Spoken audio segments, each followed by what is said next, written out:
start as let's start our webinar today.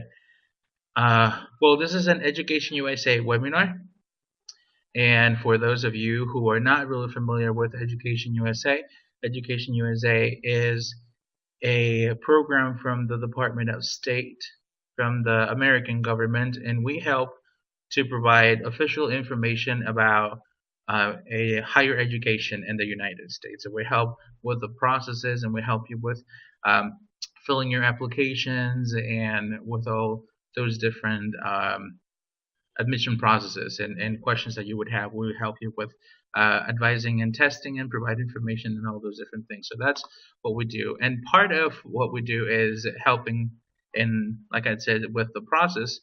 And we work under a philosophy of 5 steps, and I will show you those right here.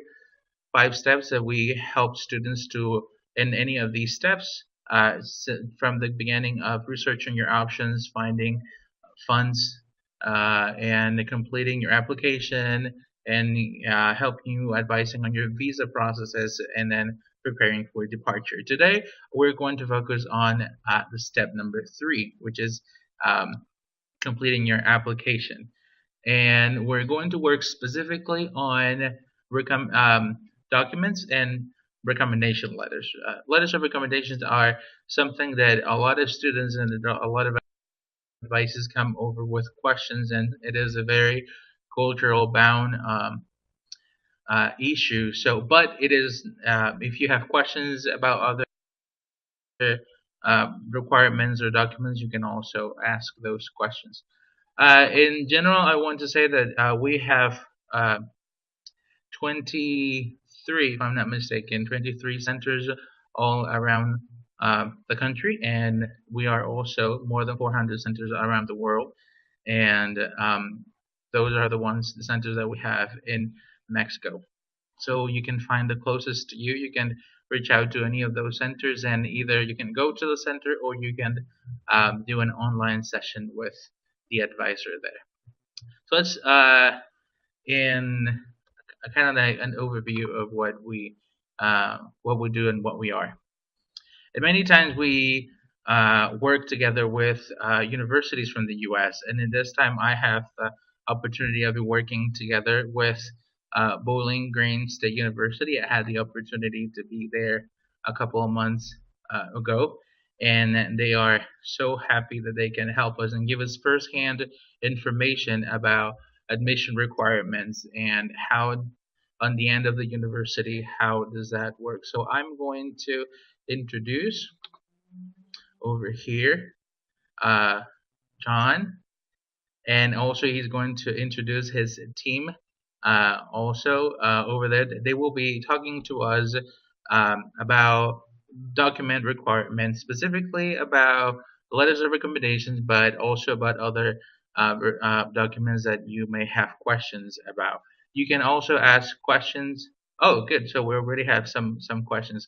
So you can ask your questions in the chat box, and as they present the information, they will be also addressing your information, their information. So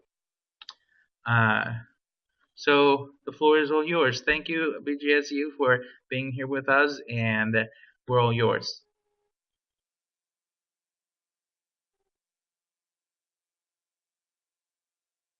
Sorry, I don't think I can hear you. Hold on. Is your mic on? Can you hear us now? There it is. I can hear you now. Great. Okay, now we got it on. All right, let's start again. So my name is John Rodogmus. I'm the international recruiter at Bowling Green State University, located in Ohio. And this is Matheus. He's one of our student workers, and he's also a current student right now. He can tell a little bit in maybe Spanish about himself. Spanish, right? Ya.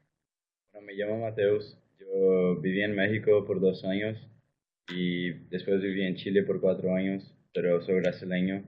Ahora estudio premedicina acá en Bowling Green y trabajo en la oficina con él y con otros compañeros. Y eso. Okay. Now, Gloria sent a message. She cannot hear. Can you hear us now? Is there any issues? Can everybody hear us?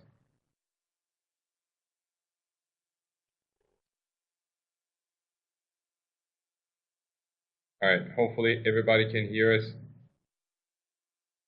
It's cutting off a little. Let's see.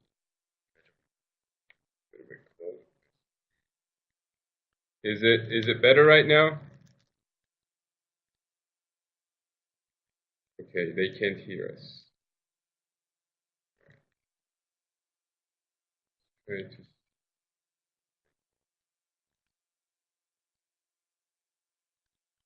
Take it off. Okay. It will be. Can you guys hear us now?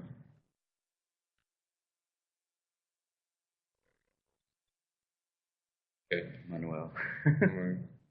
Can everybody hear us now? All good?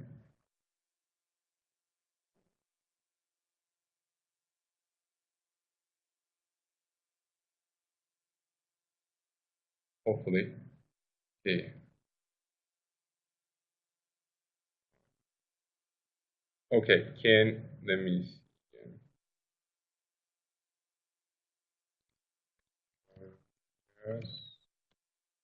I just want to make sure before we continue.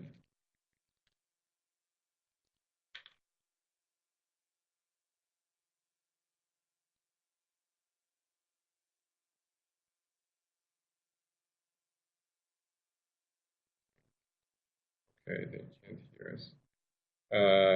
Juan, are you there?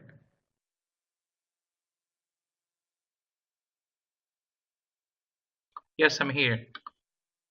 Let me see. Hear us, so I want to make sure that they hear us before we start speaking.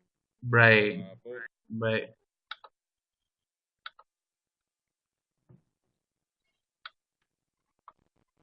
How about now? Try now.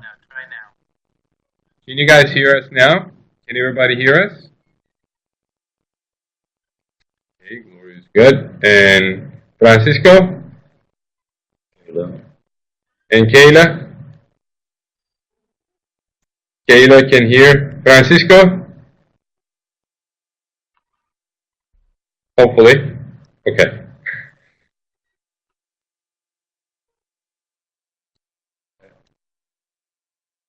I guess so. All right, we'll continue then, okay?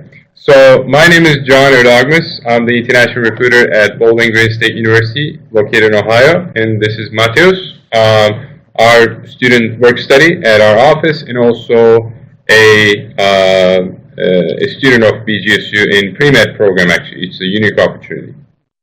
I don't know if you heard his little introduction. He also does speak Spanish. So if you want to mention that again, if you don't mind, the little intro that you did.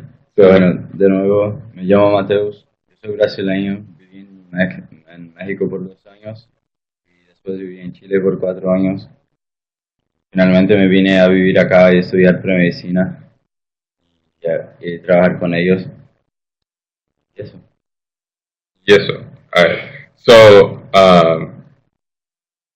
yes, Mateus is originally from Brazil, so he's also like a great help. He's been with us for over a year right now, I believe, at the BGSU. So we want to kind of discuss a little bit about, especially like Juan said, the key questions about the application process and also the recommendation letters. So a lot of the questions are mainly for recommendation letters, but we will also talk. I've seen some messages on the side, like Gloria was asking about GRE, and I think Francisco was asking specifically for PhD program. We can refer back to those questions right after we're finished with the slides, if that's okay with you. Now, going over the slides. So, one of the most important things about the application process. So, how do you know about the application process? The main source for you as a student is the website of the university. So, for example, if you were applying to BGSU, me or Mateus would direct you directly to our admissions website. So you look at what is required, what is asked from every single student. In general format, these are the list of like the documents and requirements listed over here. So we are talking about the application, the form mostly online. There is also, I'm sure Juan can give you the information about that. There is a online application system called Common App, which is really widely used in the U.S. Oh, the slides are kind of gone. Juan.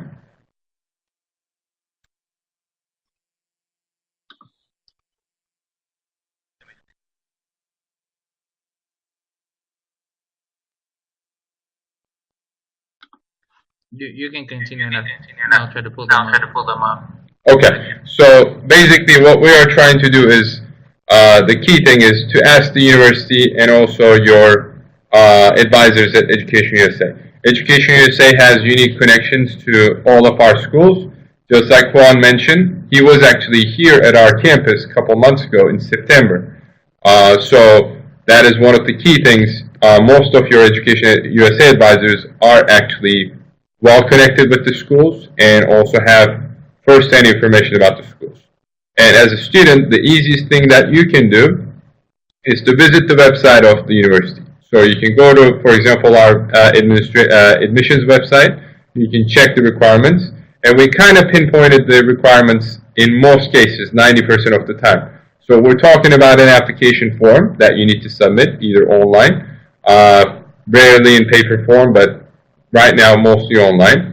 Second part is the transcripts. So you will need to submit your transcripts. Whether you're going for a bachelor's degree, master's, or PhD, you will still need to provide all the transcripts from all your schools attended where you actually earned the degree. So for example, if you are going for a bachelor's degree, obviously the only degree that you would have at that point would be a high school degree. So you would submit a copy of your high school diploma along with your grade reports or transcripts, what we call. If it's not in English, most of the schools require it to be translated. So centers like Education USA can also help you about those. And that will actually be the question that you can check with Juan later on. For master's or PhD, you will be obviously submitting transcripts from your bachelor's degrees and also, if available, a master's degree that you have. So you will be submitting all your university work as well for the application process. The other part is a certified or attested copy of your diploma. So you need to submit all the degrees that you have earned. So in some cases, students may have 2 bachelors, or they might have a bachelor's and a master's.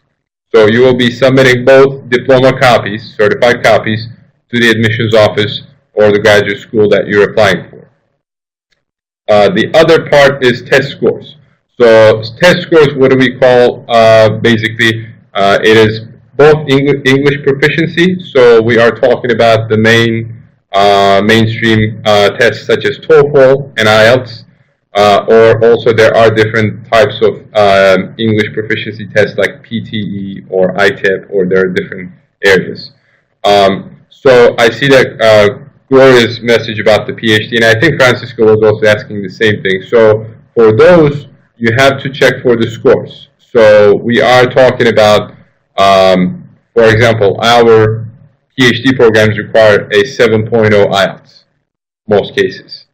Some other schools may be requiring higher. So the best case scenario would be referring to the specific program website, checking that website, and you would see that the requirements. Now, the academic, yes, the overall, yes, the academic, not the subject test, the academic one. Yes, that's correct. So, also, you will be required, in most cases, if you're going to a ranked school, you will be required to submit a GRE or GMAT score. GMAT is most likely for a business-related area, in most cases, 9 out of 10 times. GRE is more generalized, is a graduate assessment test. So GRE is most likely for any other area, sciences, liberal studies, education, engineering. Those are the areas that you will be going for master's or PhD. Most likely will be requiring GRE. Again, the test scores will be specifically found on the website of the university or the graduate school details. In most cases, GRE is required. because it is a quality control system.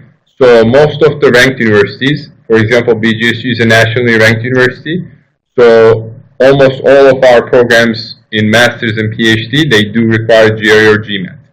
So you would be required to submit a standardized test in addition to those. In addition to those, at least in our list as well, in our highlight, recommendation letters. So, what is a recommendation letter? How do you do it? How is it submitted? Who do you ask for? So let's go to our next slide. So we'll kind of go over the details a little bit more. So recommendation letters. So again, how many recommendation letters? It will depend exactly on the program. Some programs may require 1 or 2. Some programs may require 3 to 5. So it will be the specific program that you need to check. For example, our education programs in PhD level, they do require 3. But for example, our psychology program may ask for 5. So there are differences between what is required, how many are required, and that will be the best way to find out about it is going to be on the website of the specific program. So we kind of categorize these in highlighted areas, and I'll also let Mateus talk a little bit about, because he also has a specific major. It's a pre-med major. Although he's a bachelor student, that is also a little bit more challenging, and he can maybe tell a little bit about how to go to a medical school later on. Now, we categorize the recommendation letters in 4 major areas, what you need it for. So the purpose of the letters. So who prepares the letter? We got to talk about that. And then what is the content, the other part, and then what is the format? So what is the way or the format of the letter, how it's written, and then is it different for different programs, like undergraduate or graduate or PhD? In this case, a lot of students asking about that. So we got to talk a little bit about this. So, who prepares the letters, and what is the content? So, we also categorize in 3 different areas. So, one is the most common way is the academic one. So that tells a little bit about the student. And this is actually a support material that you can say to your academics. So you usually have this academic recommendation letter done by your professor, your principal, or your teacher, or your advisor, specific advisor. So they will be putting together this letter mainly in areas such as your grades. If there's a specific ranking you have, like you might be top 5% in the class, or you're a top 10 student, those are good qualifications that you can add to the recommendation letter, and that needs to be written by the specific professor or the teacher.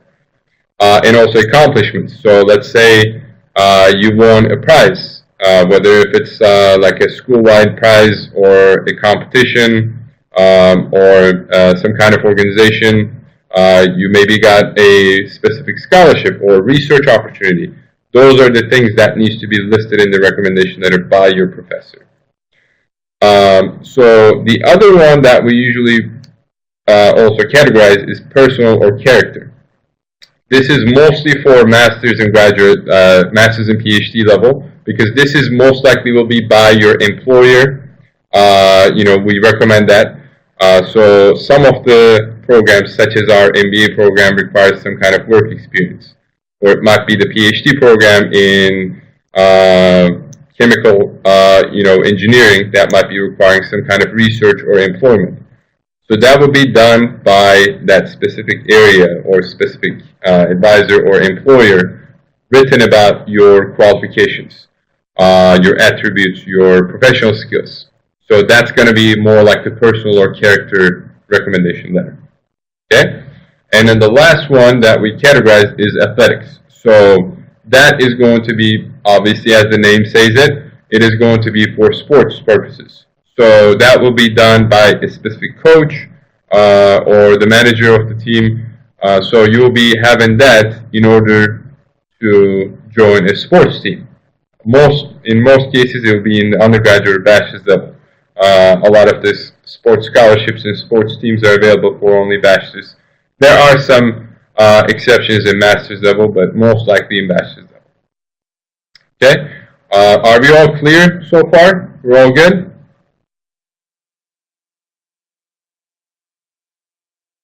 Okay, so we will continue.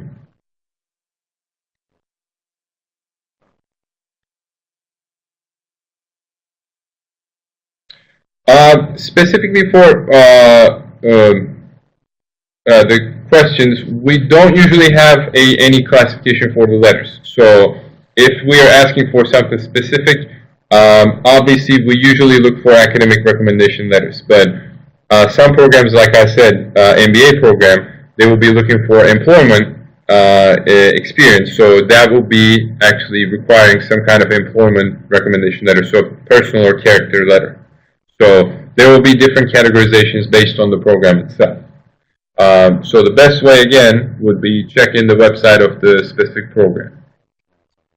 Sure. Just to add something to that as well, because if you were to choose, have to send one letter, and you feel like your academic letter is stronger than your professional one or work one, then you might as well just choose one that you feel more comfortable with, the one that makes you shine brighter, you know. Because even though you can have different kinds of letters, but if you're limited to a certain amount and you're not sure which one to choose, just choose the one that makes you look better in a way, the one that you have most accomplishments or things like that. In case that they ask for more than two or three, I'd say that the same applies. For medical schools, I have to get letters from research or from doctors that I work with and from staff from the university. But I would say that most of my letters will be directed towards doctors, because that's the area that I work better and my environment's better. So depending on each situation, I'd say just choose the type of letter and the things that makes you look better in, overall. So. Yes, that's a good point. As Matheus mentioned, you want to make sure that recommendation letter highlights you. So you need to choose the one that actually makes you look better when you apply for the university. In most cases, recommendation letters will be an addition to your academics or your test scores. So you want to choose the best one that will make you even better than the other applicants. So that's the key. Okay? Yes, definitely. So format and academic level. So we will talk a little bit about the format. Obviously, usually we say it's a standard format. You can search online. There are many different, sample letters that are actually written or that you can refer to. Let's say you ask your teacher to write a letter and they say, I don't know how to write a recommendation letter. One of the key things you can ask Juan, they probably have some database or some samples that they can share with you at Education USA, but also you can find some online that a lot of different schools or students used, so that might be a guideline for you. In addition to that, you need to consider what level you're going for. So if you are going for bachelor's level, then it will be something in the parameters of like academic qualifications, character, again, organizational accomplishments and stuff like that. So whatever makes you look better than the other applicants, because recommendation letter is basically an add-on to your application, which makes you stand out from the other crowd. So you are trying to individualize yourself. Recommendation letter basically tells that. So your qualifications, what makes you different than other applicants. So undergraduates mostly in those areas. Graduate and master's and PhD, obviously there'll be more like employment and research areas that are like that you have participated or you have experienced. So that will be more likely to see in graduate level, both for master's and PhD. So employment and research areas, depending on your majors, that's going to be the key. And the other one is athletics. Obviously, it will be a coach reference. So anything that is talking about the ranking of the team, your competitions, and your individual performance throughout the team, whether if it's basketball, football, or any other area. Okay, so I think this is our last slide. So yeah. So do you have any other specific questions about these areas? And do you have anything to add right now? No? We're good. Okay. So I wanted to kind of go back and forth. If you have any specific questions, Juan, if you also have any questions, anything that you may have heard from other students. So if there is anything, let us know. We'll be glad to kind of go over that. So at a glance, this is what we're looking at right now is recommendation letters. So the key thing here is, first of all, you need to find out as a student what that program that you're applying for requires. So going into the website of the university or the admissions will be the key. Find out how many letters are required, what program requires, what program does not require. Can I also add a letter just even though it's not required? That works sometimes. That might be helpful. And again, the recommendation letter is basically a highlight for you. So just like Matthew said, you need to have one done that would highlight you, that would put you separate from the other students, or make you stand out from the bunch, the other applicants. So that is the key with the recommendation letters in most cases. Okay, any questions that we can answer right now?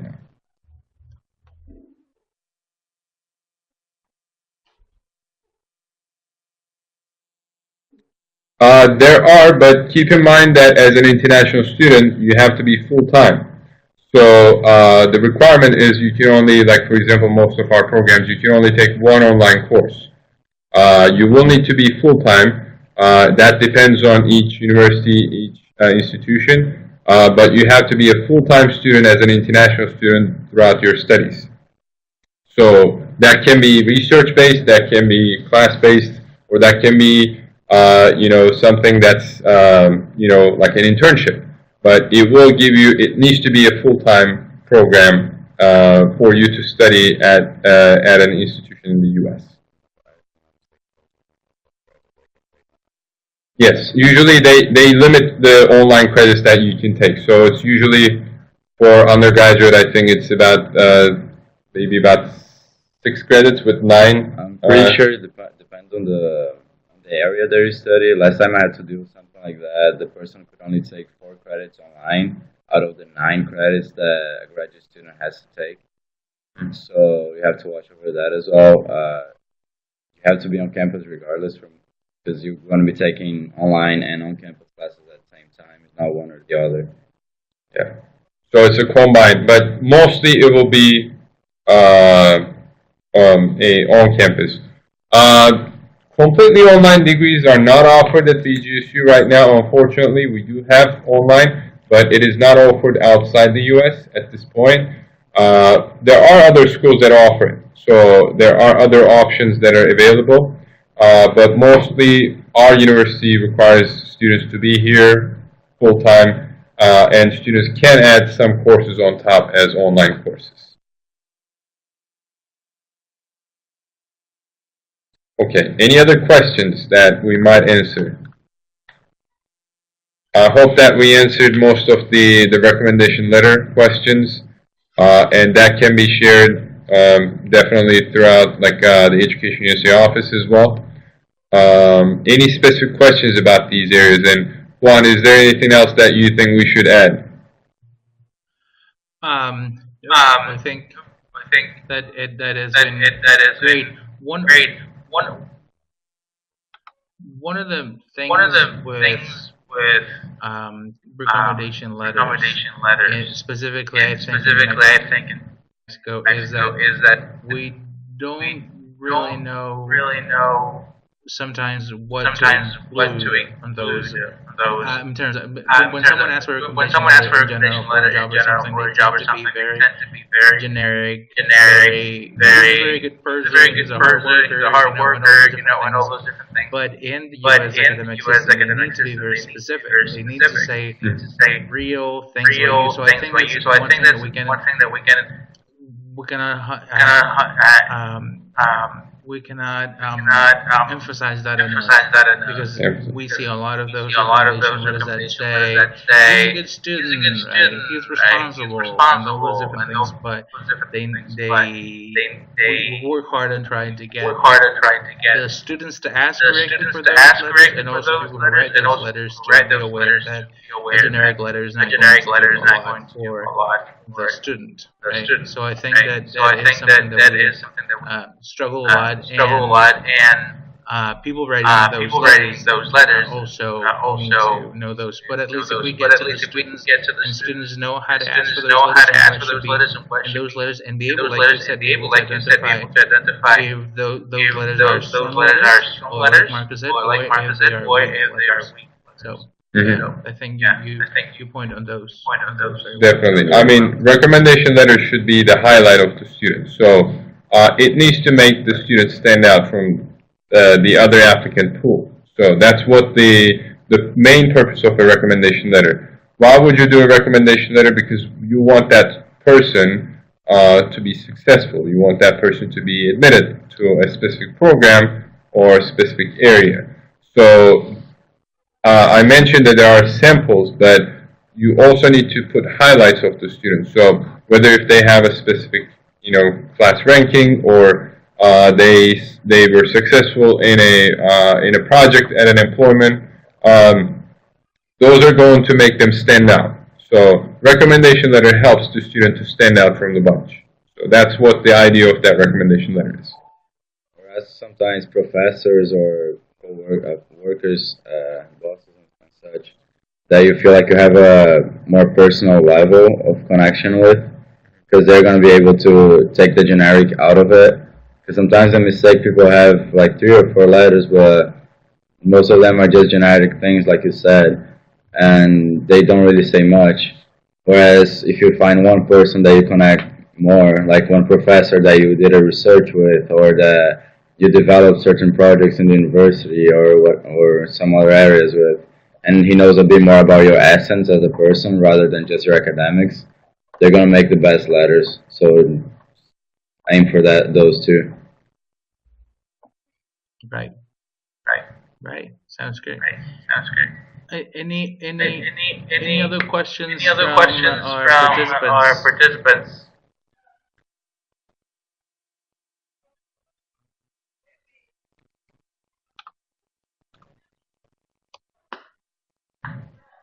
All right, they seem to be quiet now.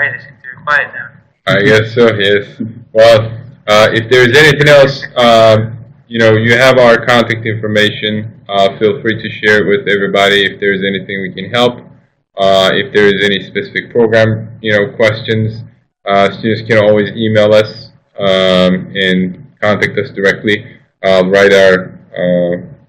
My email is it can be something general too. I'll be glad to help any students if they have any questions about, even though it may not be BGSU. Huh? This one? Yeah. I have a unique email address, and this is our office email. So if you guys have any questions, feel free to email us. You can reach out to us. And Juan is a great, support. And you have to benefit from Education USA. Keep in mind that's connected with the U.S. Department of State, U.S. government itself. So they have great connections, they have great resources, and it's probably the best way to start your, academic exploration. So what to do, where to go, what programs are, available. And also Education USA helps with like some questions about key things like funding and scholarships and stuff like that. They have probably better information about those. And also Juan saw our campus, so he likes it. He likes it. Yeah, he likes it. Yes, so yes, and then that's the page. Yes, if you guys need any information, first-hand information about BGSU, John, but also you can ask me in terms of how did I like the campus and the programs and everything. So I really encourage you to go look into the website, and they're really willing to work with international students and Mexican students, they really go out of their way to make you welcome in their campus. So thank you so much, everyone. Thank you so much, John. Thank you so very much, Marcus, also for being there. Yeah. If there's no other questions. So I guess yes. Well, thank you again for your time. Thanks everybody, and feel free to email us. We'll be glad to keep in touch. Okay. All right. All right. Thank you. Bye. All right. See you. Bye. Bye.